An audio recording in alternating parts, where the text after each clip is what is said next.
Have you ever felt that the more you learn, the more you realize how much you don't know? It's a strange paradox, isn't it? We spend our lives gathering information, studying, and gaining experience, only to find that the horizon of our ignorance expands with every step we take toward knowledge. This isn't a sign of failure. It's the hallmark of true wisdom. Today, let us explore this profound idea that the ultimate destination of the quest for knowledge is not arrogance, but a deep and genuine humility.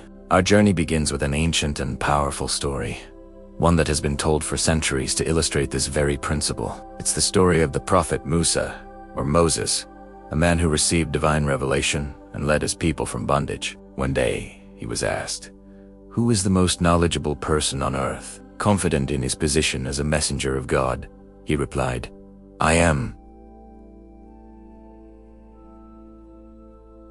It was a logical answer, but it prompted a divine lesson. He was told that there was another servant of God, known as Al-Qadr, who possessed a different kind of knowledge, one that Musa had yet to comprehend. Humbled and intrigued, Musa embarked on a long journey to find this mysterious teacher. When they finally met, Musa asked if he could follow Al-Qadr to learn from his wisdom. Al-Qadr agreed, but set a condition. Musa must not question any of his actions until Al-Qadr himself chose to explain them. Eager to learn, Musa accepted.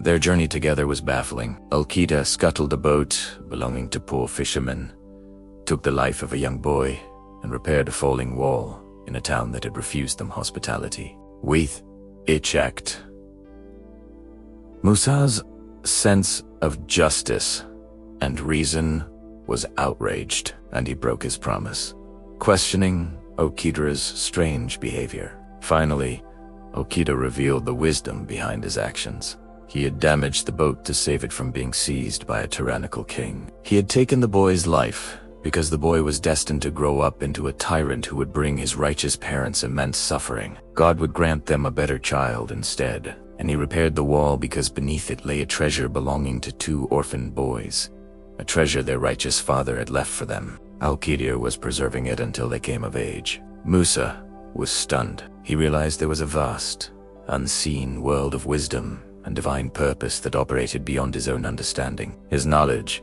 as great as it was limited to the visible world. Al-Qadr's knowledge stemmed from a deeper, divine source. This encounter taught one of history's greatest prophets a profound lesson in humility. It showed him that no matter how much we know, there are always dimensions of reality and wisdom that lie beyond our grasp. This theme of intellectual humility isn't confined to a single tradition. It echoes across cultures and epochs, a universal truth discovered by the greatest minds in history. Let's travel to ancient Athens, to the bustling agora, where a man named Socrates was challenging the intellectual elite of his time. Socrates was not a wealthy aristocrat or a celebrated. He was a simple stonemason who spent his days questioning everyone he met: politicians, poets, and artisans about the nature of truth, justice, and virtue. He would ask seemingly simple questions, but his persistent inquiry would soon reveal that those who claimed to be experts often knew very little. They had opinions, but not true knowledge. The oracle at Delphi had declared Socrates the wisest man in Athens. Socrates was puzzled by this, because he felt he knew nothing, so he set out to find someone wiser than himself. But after questioning the most respected figures in the city, he came to a startling conclusion. He realized that while others pretended to know things they did not, he was at least aware of his own ignorance, and this led to his famous, timeless declaration: "I know that I know nothing." This wasn't a statement of nihilism or despair. It was the foundation of his entire philosophy. For Socrates, true wisdom begins with the humble admission of one's own ignorance. It is this humility that opens the door to genuine inquiry and the lifelong pursuit of truth. Arrogance closes the mind, while humility opens it. Centuries later, in the golden age of Islamic civilization, another great mind would embark on a similar journey of doubt and discovery. His name was Abu Hamid al-Ghazali, a brilliant scholar and one of the most celebrated intellectuals of his time. By his mid-30s, he had reached the pinnacle of academic success. He was a distinguished professor at the prestigious Nizamiya University in Baghdad, with hundreds of students hanging on his every word. He had mastered theology, law, and philosophy. By all accounts, he was the keeper of knowledge, but inwardly, Al-Ghazali was in turmoil. He began to question the very certainty of the knowledge he was teaching. He realized that his learning was based on tradition and intellectual argument, but it hadn't brought him the direct, experiential certainty his soul craved. A spiritual crisis ensued. He lost his ability to speak, his health deteriorated, and he could no longer teach. In a move that shocked the intellectual world, Al-Ghazali abandoned his prestigious career, his fame, and his wealth. He left Baghdad and became a wandering ascetic, seeking a more direct and personal experience of truth. For over a decade, he traveled, meditated, and lived a simple life, stripping away the layers of academic pride to find a more authentic connection with the divine. When he finally returned to teaching, he was a changed man. His work, The Revival of the Religious Sciences, became one of the most influential texts in Islamic thought. But it was born not from a place of intellectual pride,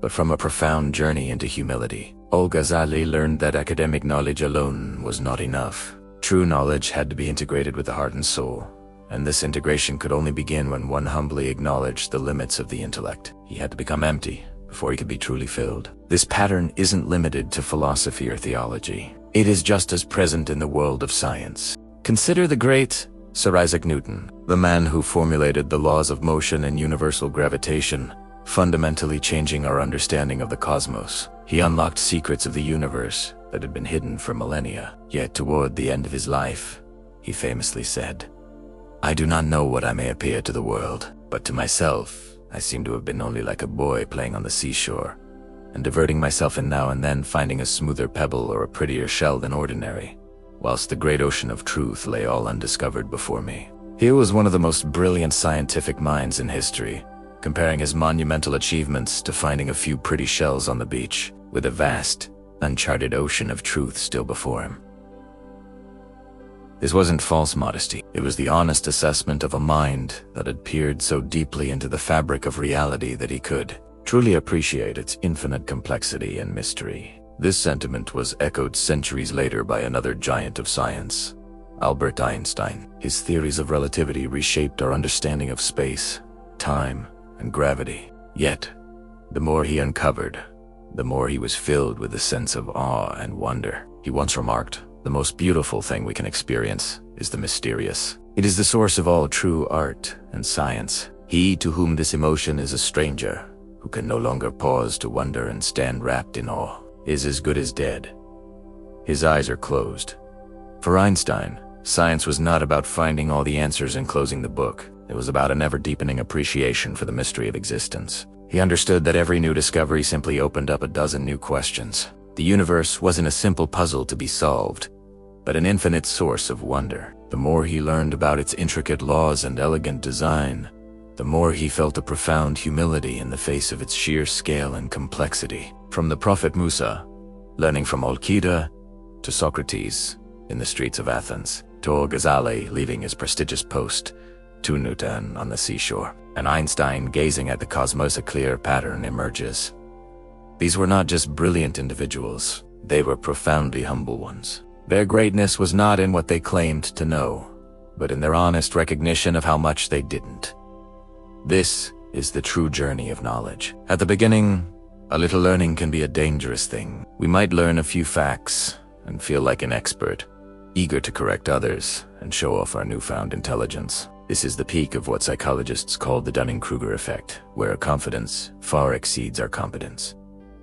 It's a mountain of foolish pride. But if we keep climbing, if we continue to learn, read, and question, we eventually reach a turning point. We begin to see the vastness of the subject, the nuances we missed, the conflicting theories, and the unanswered questions. Our confidence wavers, and we begin to descend into a valley of humility.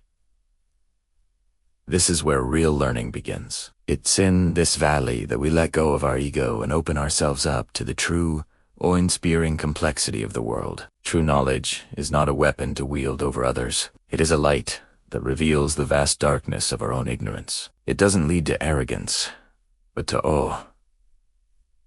It doesn't make us loud, but quiet. It doesn't make us certain, but curious.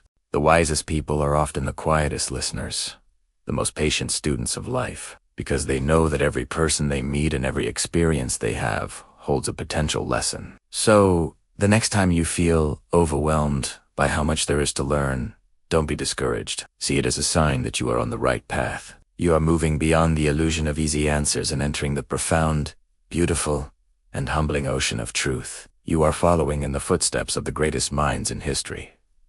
True knowledge is humility. Thank you for joining me on this journey today. If this story resonated with you, please consider liking and subscribing for more reflections on life's big questions.